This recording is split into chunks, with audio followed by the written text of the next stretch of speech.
Olá galera, tudo bem com vocês? Estamos aqui para mais uma aula de biologia. Nessa semana a gente vai continuar nosso estudo de células-tronco. Porém, na aula passada, eu deixei uma pesquisa para vocês fazerem, para vocês lerem o material em PDF e responderem algumas questões. Essa semana eu vou responder essas questões utilizando aquele material e falando um pouco para vocês sobre as células-tronco. Eu falo e depois mostro lá no material onde vocês deveriam ter respondido. Mas para começar a aula, eu baixei um vídeo da internet no YouTube e queria que vocês assistissem esse vídeo aqui, para complementar o que vocês sabem e o que vocês precisam saber também sobre células-tronco. Então vamos assistir o vídeo. Para começar a entender as células-tronco, é preciso primeiro desfazer uma confusão muito comum em relação ao tema. A de que todas elas são iguais e que os cientistas são a favor da pesquisa, a igreja é contra e aí reside toda a polêmica. Não é bem assim. Porque a igreja até incentiva a pesquisa com células-tronco, mas com as adultas, aquelas que todos nós temos em várias partes do corpo. A maior polêmica em torno do assunto se refere às células-tronco embrionárias, que são aquelas contidas em um embrião humano. O motivo da discórdia entre ciência e religião não são exatamente as células-tronco, mas a manipulação desses embriões. E é pelo embrião que começamos essa explicação. Todos nós somos o resultado da união entre um óvulo e um espermatozoide. Nos primeiros instantes após a fecundação, esse pontinho menor que um grão de areia é o centro de um dilema filosófico. Para a medicina, ele ainda não é um ser humano, mas se tiver algum problema, ela trata. Enquanto para a igreja já é uma vida, mas se morrer, ela não enterra. Nas primeiras horas, o embrião é constituído de algumas dezenas de células. Nenhuma delas se tornou ainda uma célula específica de alguma parte do corpo, como células do rim, do fígado ou do cérebro, por exemplo. Todas ainda preservam a capacidade de se especializar ou se diferenciar em qualquer tipo de célula. Elas também têm a habilidade de se dividir inúmeras vezes, gerando novas células com essa mesma capacidade de se multiplicar indefinidamente. Nesse estágio inicial, essas células-tronco estão contidas em um embrião, portanto são chamadas de células-tronco embrionárias. Nas primeiras horas após a fecundação, essas células-tronco embrionárias são donas de um poder absoluto. São conhecidas como totipotentes, porque podem gerar a partir delas um organismo inteiro. Esse poder total, porém, começa a ser perdido menos de 72 horas depois da fecundação, quando uma dezena de divisões celulares transforma o embrião no que é chamado de blastocisto. Mas dentro do blastocisto ainda existe um grupo de células com uma fenomenal capacidade de se transformar em quase todos os mais de 200 tipos de células do corpo humano. Elas também são células-tronco embrionárias, mas com um poder um pouco menor do que as anteriores. São chamadas de pluripotentes. Quando você ouve falar de células-tronco embrionárias, trata-se desse tipo, as pluripotentes, obtidas a partir do blastocisto. Mas a obtenção de células-tronco nessa fase pressupõe a destruição do embrião. Como o embrião é a primeira etapa da vida humana, há uma grande discussão sobre a ética de se destruir embriões para obter células-tronco embrionárias. O tema já foi motivo de uma intensa discussão no Brasil. Em 2005 foi criada a Lei de Biossegurança, que autorizou a pesquisa com células-tronco de embriões inviáveis ou congelados há mais de 3 anos em clínicas de fertilização in vitro. 3 anos depois, em 2008, o Supremo Tribunal Federal teve que decidir se essa lei era constitucional, porque a Constituição diz que a vida é inviolável e, segundo algumas interpretações, o embrião já é vida e, portanto, não poderia ser destruído. Venceu, porém, o argumento de quem dizia que esses embriões seriam descartados de qualquer maneira e, portanto, não deveria haver problemas em cedê-los à pesquisa. A ciência prevaleceu e o Brasil anunciou em outubro de 2008, após 2 anos de intensos trabalhos, ter conseguido obter e cultivar em laboratório as primeiras células-tronco a partir de embriões humanos. A conquista foi fruto do esforço de pesquisadores da USP e da UFRJ, liderados pela geneticista Lígia da Veiga Pereira, que explica 0 hora por telefone o destino desse cultivo de células-tronco embrionárias. Primeiro é disponibilizar essas células para pesquisadores brasileiros que queiram utilizá-las em suas pesquisas. E, eventualmente, a gente quer estar preparado para poder fornecer essas células quando começarem testes clínicos em alguma doença usando células-tronco embrionárias. A conquista da professora Lígia ocorreu exatamente 10 anos depois da obtenção das primeiras células-tronco embrionárias nos Estados Unidos. Mesmo os americanos, porém, tiveram problemas em levar adiante sua pesquisa.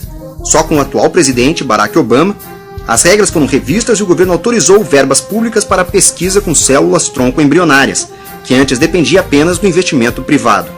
Em janeiro de 2009, uma empresa chamada Geron recebeu autorização do governo americano para começar os testes em humanos usando células-tronco obtidas a partir das células-tronco embrionárias. O objetivo é tentar curar pacientes que tenham sofrido lesões na medula espinhal. Voltemos ao embrião. Passada a etapa do blastocisto, ele continuará se dividindo, gerando novas células. A partir daí, porém, as células já começam a se diferenciar, virando células musculares ou células da pele e assim por diante. Quando esse grãozinho de areia se transforma num ser humano adulto, passa a ter por volta de 100 trilhões de células. A vasta maioria assumiu funções especializadas e perdeu a habilidade de gerar células de outros tipos. Mas outras ainda mantêm o poder de se multiplicar e se transformar em diferentes tipos de células. São células-tronco adultas, encontradas em várias partes do corpo. Esse poder, porém, não é o mesmo das embrionárias, porque as adultas não podem se transformar em qualquer tipo de célula, mas só em algumas específicas. As células-tronco hematopoéticas, por exemplo, presentes na medula óssea, podem originar todos os tipos de células sanguíneas, mas não podem se transformar em células do cérebro. Em vez de pluripotentes, essas células são chamadas de multipotentes. Como as células multipotentes têm capacidade limitada, alguns pesquisadores em outra frente passaram a concentrar esforços em reprogramar geneticamente essas células-tronco adultas, e alguns já conseguiram transformá-las em células pluripotentes. A técnica se chama pluripotência induzida e é um caminho para se obter células-tronco embrionárias sem necessariamente passar pelo embrião. Mas as células-tronco adultas, apesar de sua menor capacidade, também têm enorme potencial na área chamada de medicina regenerativa. O transplante de medula óssea, que já é feito com sucesso há décadas, nada mais é do que a retirada de células-tronco adultas de um doador e a aplicação dessas células em um paciente com algum tipo de leucemia ou anemia.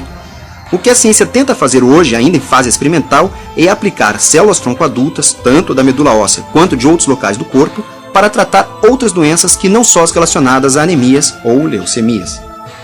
As células-tronco adultas são encontradas em diferentes partes do corpo, inclusive no sangue do cordão umbilical. E são justamente as células-tronco de cordão umbilical que estão agora no centro de uma nova polêmica, que você saberá ao assistir ao vídeo principal desta reportagem. Então, assistindo o vídeo, vamos agora responder o que são as questões que eu tinha deixado para vocês. A primeira questão é, o que são células-tronco? Gente, basicamente, vocês têm que imaginar que o nosso corpo ele é formado por cerca de 100 trilhões de células de diferentes tipos. A célula do seu cabelo é diferente da célula da sua pele. A célula da sua pele tem uma função, a célula do seu fígado tem outra função. A célula espermatozoide, o óvulo, são células reprodutivas, já tem uma outra função. Então, eu não consigo, por exemplo, tirar a célula da pele e fazer que ela vire cabelo. Não tem como. A célula-tronco são células que tem lá no início do desenvolvimento embrionário, que a gente sabe que como é que começa o embrião? O espermatozoide fecunda o óvulo.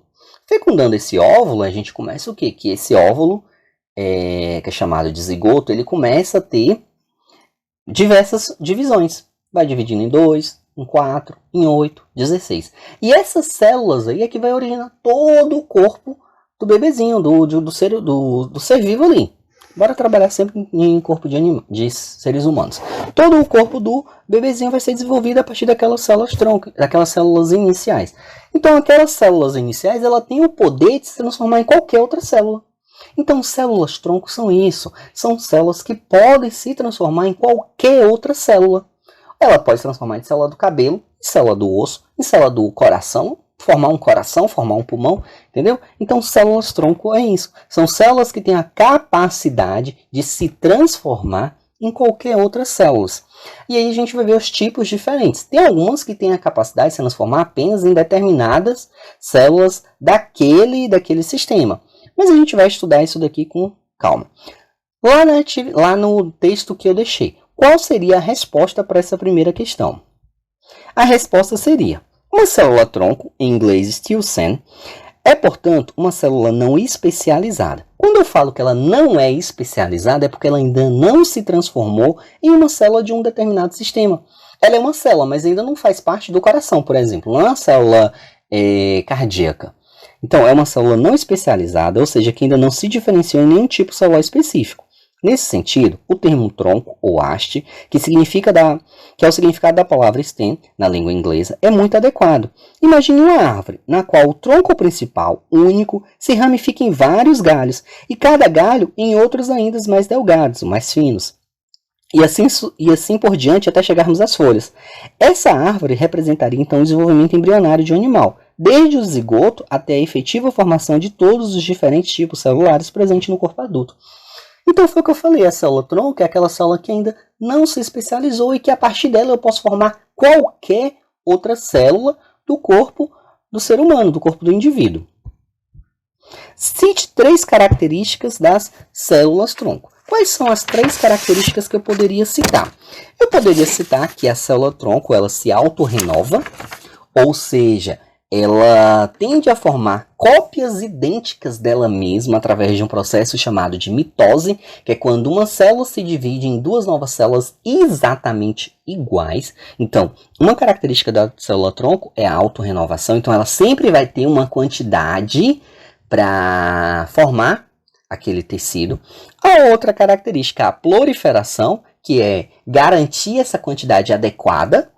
Não é simplesmente dividir e acabou. Não, ela continua se dividindo. E a outra é a diferenciação, que para mim é a principal. Ela permite formar qualquer tipo de célula distinta. Pode formar célula do sistema nervoso, sistema respiratório, sistema cardíaco, sistema muscular, epitélio. Qualquer parte do corpo pode ser formada a partir das células-tronco. Lá na atividade, lá no texto, como seria respondido? Primeiro, na autorrenovação, que ocorre por mitose, as células-tronco geram cópias idênticas de si mesmo. O importante nesse caso é que a população dessas células pode manter seu número mais ou menos constante, mesmo quando parte delas segue o caminho de diferenciação. Ou seja, o organismo mantém um estoque permanente daquelas células-tronco. A gente tem, mesmo no nosso corpo adulto, ainda células-tronco. Porém, são células-tronco que já não conseguem se diferenciar em qualquer coisa. Por exemplo, na medula óssea. Na medula óssea, a gente tem células que conseguem se diferenciar, células-tronco, que conseguem se diferenciar em qualquer tipo celular do sangue, do sistema sanguíneo, do sangue ali. Então, pode formar hemácia, pode formar células brancas, leucócitos. Mas não consegue, essas células-tronco aí não consegue, por exemplo, formar a célula do músculo. Mas uma das características é essa autorrenovação. A segunda, a proliferação. Também por mitose, garante um número adequado de células-tronco num dado local do organismo, em um determinado momento de seu desenvolvimento. A gente vai ver os tipos celulares. Quando a gente vai ver nos tipos de células-tronco, essa questão da proliferação em cada fase do desenvolvimento embrionário. E por fim, a diferenciação, que permite o surgimento de tipos celulares distintos em termos morfológicos e funcionais, e por extensão de tecidos e órgãos especializados. O processo de diferenciação é regulado pela expressão preferencial de genes específicos nas células-tronco, mas ainda não se sabe em detalhes como ocorre. Certamente, isso depende também do microambiente que a célula-tronco está inserida, ou seja, pela influência exercida pelas células da vizinhança e pela presença ou ausência de variados fatores de diferenciação celular. Ou seja, a célula-tronco ela consegue se diferenciar. É uma célula normal ali, igual às iniciais, porém que ela consegue se transformar. E se a gente for analisar, vocês podem pesquisar. Pesquisa uma célula de um neurônio. Como é que é uma célula nervosa? E vê uma célula muscular, por exemplo. Você vê que uma é totalmente diferente da outra. E você nunca vai conseguir fazer um nervo ou uma célula nervosa virar um músculo ou vice-versa. Porém, a célula-tronco, aquela mesma célula, consegue virar qualquer um dos dois. Então, tá aí as 3 características. Explique a diferença entre células totipotente, pluripotente e multipotente. De uma forma rápida. Totipotente é logo no início. A gente sabe que no desenvolvimento embrionário, você tem o bebê, no caso dos seres humanos. Esse bebê vem dentro de uma placenta, que é tipo uma bolsa com líquido amniótico que vai proteger esse bebê.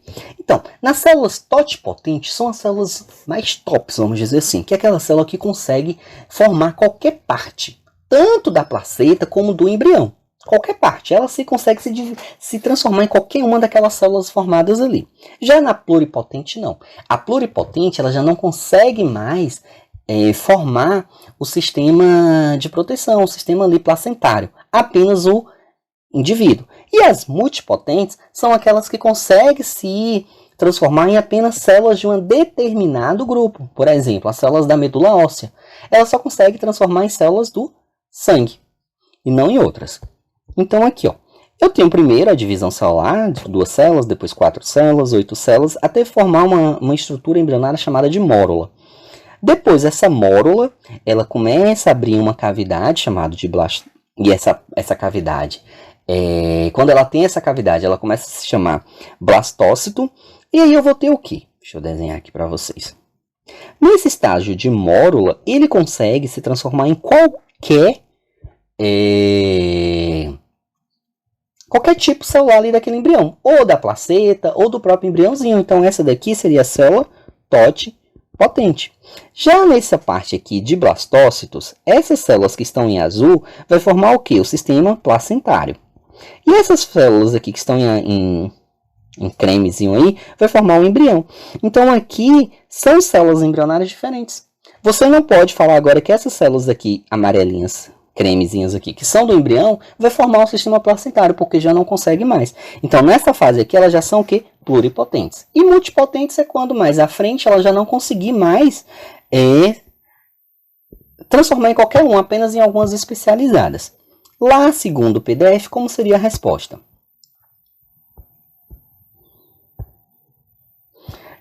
Então, já dissemos que o célula-tronco, por excelência, é o zigoto, porque ele é uma célula totipotente, isso é, capaz de formar tanto o embrião, e portanto todo o organismo adulto, como também uma estrutura extraembrionária que é a placenta. Então, a totipotente ela consegue se transformar em tubo, é a mais top de todas. Já as células da massa celular interna já não apresentam um potencial tão completo de diferenciação quanto o das células anteriores. São capazes de dar origem a todas as estruturas do embrião, mas não aos tecidos placentários.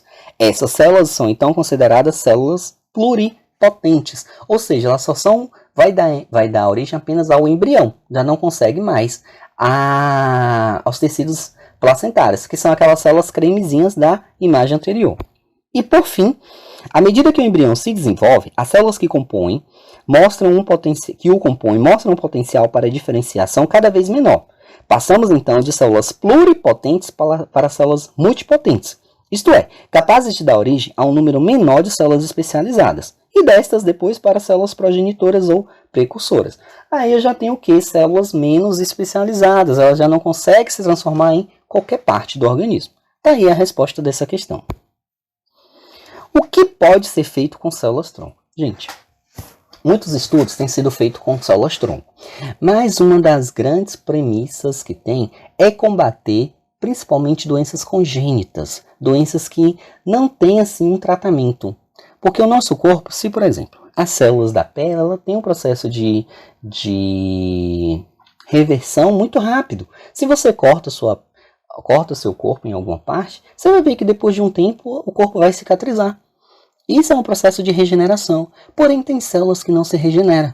As células do tecido nervoso mesmo, a regeneração é extremamente demorada e quase praticamente não tem regeneração. Então, trabalhar com células-tronco é conseguir fazer com que aquela célula ali inicial se transforme naquele organismo, naquela parte do corpo ali, regenerando aquilo ali que demoraria muito tempo, ou nem regeneraria. Então, é uma das formas de se utilizar, combatendo alguns tipos de doença. Mas aí existe toda uma ética atrás disso, né? E a gente vai entender o porquê. Porém, hoje a gente já tem um uso muito, muito comum de células-tronco, que é utilizada e que dá super certo. Quando a pessoa tem leucemia, que é o câncer do sangue, que é um crescimento desordenado das células do sangue, você tem o quê? Uma das formas de se combater, de se tratar, de se curar a leucemia, que não é tão destruidor para a pessoa que tem, seria o quê? O transplante de medula óssea. Quando tem um doador que seja compatível, retira-se o material da medula óssea, as células-tronco do doador, lá da medula óssea, e essas células-tronco elas conseguem produzir células normais, células que não têm o câncer. E isso é um processo de uso das células-tronco. Com base lá no PDF, como seria a resposta? Conforme já foi dito, pesquisas realizadas com células-tronco nas últimas décadas foram capazes de demonstrar que células-troncos embrionárias se diferenciam em laboratório em tipos celulares diversos. Aí fala, e seu uso na regeneração de órgãos lesados. Por exemplo, órgãos do coração lesados, o coração é um órgão que, ao ser lesado, ele pode se regenerar através do uso de células-tronco. E por fim, também parece promissora a ideia de se utilizar células-tronco no tratamento de pacientes com enfermidades crônico-degenerativas, como leucemias, mal de Parkinson, Alzheimer, esclerose múltipla e diabetes do tipo 1, distrofia muscular, artrite, reumatoide, entre outras. É ainda favorável a possibilidade de reparo em lesões provocadas por traumas, como por exemplo, danos à medula nervosa no acidente automobilístico, ou então danos graves ocorridos nas articulações durante a prática esportiva. Então a célula-tronco ela tem essa capacidade de regeneração. Qual a grande problemática discutida com o uso das células-tronco? Gente, vamos pensar o seguinte, existe um embate muito grande com o uso de células-tronco. Qual o uso das células-tronco? A gente vai ter as células-troncos embrionárias, que é aquelas totipotente, extremamente que poderia se diferenciar em qualquer parte, e tem a células-tronco adulta, que poderia ser retirado, por exemplo, da medula óssea. Essa células-tronco aí não existe problemática nenhuma em se utilizar e é utilizada tranquilo, porque não vai matar o indivíduo. Ali, para retirar a medula óssea mesmo, é uma cirurgia rápida, que você fica internado apenas um dia e é tranquilo. O problema é quando se utilizar células-tronco embrionário. E é aí que vem a grande discussão da igreja com a ciência. A igreja defende a vida. E a vida é um bem, até na nossa Constituição brasileira, a vida é um bem maior de todos. E não pode ser tirada de forma alguma. Aí imagina, a pergunta que a ciência faz é, a partir de que momento aquele embrião se torna vida? Eu acredito que, a partir da fecundação, que o espermatozoide entra no óvulo, já é uma vida. Para a ciência, ela acha ainda que não é. Então, quando tem aquele ali que retirar daquele embrião para tirar as células-tronco, você está destruindo o embrião.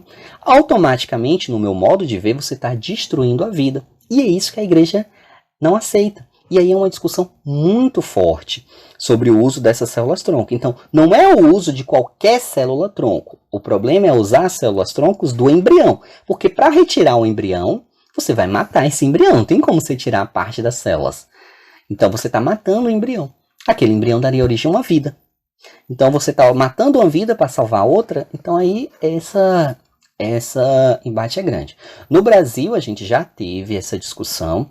Essa discussão foi para o Supremo Tribunal Superior, STF, que, quando foi tentativa de se autorizar o uso de células-troncos embrionárias, o que se falava foi que a Constituição brasileira garante a vida. E ao utilizar células-tronco, estava matando aquele embrião. Aí hoje só pode utilizar células-tronco embrionárias se tiver ali há mais de 3 anos guardado aquele embrião, e aquele embrião seria descartado, então seria jogado fora de qualquer forma e pode utilizar. Segundo lá o PDF, qual seria a resposta disso? A polêmica das células-troncos embrionárias, aspectos éticos, médicos e legais. Eu só peguei um texto pequeno, mas a resposta seria mais grande. Então, se vocês copiaram mais, não tem problema. A utilização de células-troncos embrionárias, seja para o propósito terapêutico ou de pesquisa, trouxe à baila complexas questões de ordem ética e legal, já que a obtenção dessas células implica a destruição de um embrião que poderia, presumivelmente, originar um indivíduo adulto, se tivesse a oportunidade de se desenvolver no interior do corpo humano. Então o principal embate é esse. Se eu tiro a célula-tronco, vai salvar a tua vida, mas ao mesmo tempo eu estou destruindo uma. E aí assim, pensa, vamos supor que a célula-tronco foi liberada. Puxa, está salvando uma vida. Mas e se fosse você? Se fosse as células, o embrião fosse você que foi retirado ali, você não teria a vida hoje. Então é uma questão complexa de se trabalhar e de se pensar isso daí. E por fim, após estudar sobre as células-tronco, entendendo os benefícios que ela traz e os embates éticos relacionados ao uso, qual a sua opinião sobre o uso das mesmas? Aí é uma resposta pessoal, é vocês que têm que analisar. Eu, Alan, como professor de biologia, formado em biologia, sou contra o uso de células-troncos embrionárias. Eu sou cristão, desde no meu nascimento, meus pais são cristãos, então eu acredito muito nessa coisa de Deus. Então, eu acho que a partir dali da formação, o espermatozoide fecunda o óvulo já é vida. E a partir desse momento, absolutamente ninguém tem direito a destruir aquela vida. Beleza, pode utilizar estudo, salvar outra pessoa e tal. Mas é matar um para salvar outro, então eu, Alan, sou totalmente contra. Existem outros métodos que já está sendo estudado de tentar fazer uma célula somática, uma célula adulta, se transformar em uma célula tronco embrionária. Aí já é outra coisa. Aí não é um embrião ali que foi formado, que foi fecundado para gerar vida. Mas em uma fecundação normal de espermatozoide com óvulo para formar mórula ali, eu sou contra. Porque eu não acho que tem que matar uma vida para salvar outra. É minha opinião, mas cada um tem o direito de ter uma opinião diferente ou igual a minha. Sem problema algum. Então essa questão é uma questão que vocês vão responder com base na opinião de vocês. Bem, galera, respondi as questões. Tentei trazer assim de uma forma bem tranquila para vocês entenderem. Na próxima semana a gente já começa com um assunto novo. Eu não vou deixar a atividade essa semana. O que vocês vão fazer para contar com a avaliação dessa semana? Vocês vão ter que assistir o vídeo todo. E no final deixar o comentário aqui com o nome de vocês, nome completo. Para mim, colocar lá na minha planilha que vocês participaram da aula, certinho? Então é isso, galera.